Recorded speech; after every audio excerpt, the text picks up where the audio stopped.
Hello guys, welcome back to this channel. In today's video, I'm going to show you how you can create storybook with AI for free. Okay, let's get into it guys. This is how the storybook looks like, and I have made Cinderella's storybook. And if you want to create the storybook, you can open up Google Gemini.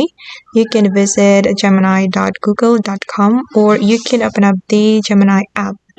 And you're going to choose Storybook here, Storybook feature, the feature that will let you to create a storybook for free. And then you can use the suggested prompt, or you can create your own prompt. And for the prompt, I have already asked ChatGPT to make a prompt for me. So I'm just going to paste the prompt here, and then we can send the prompt, and the AI will create a storybook for us according to our prompt.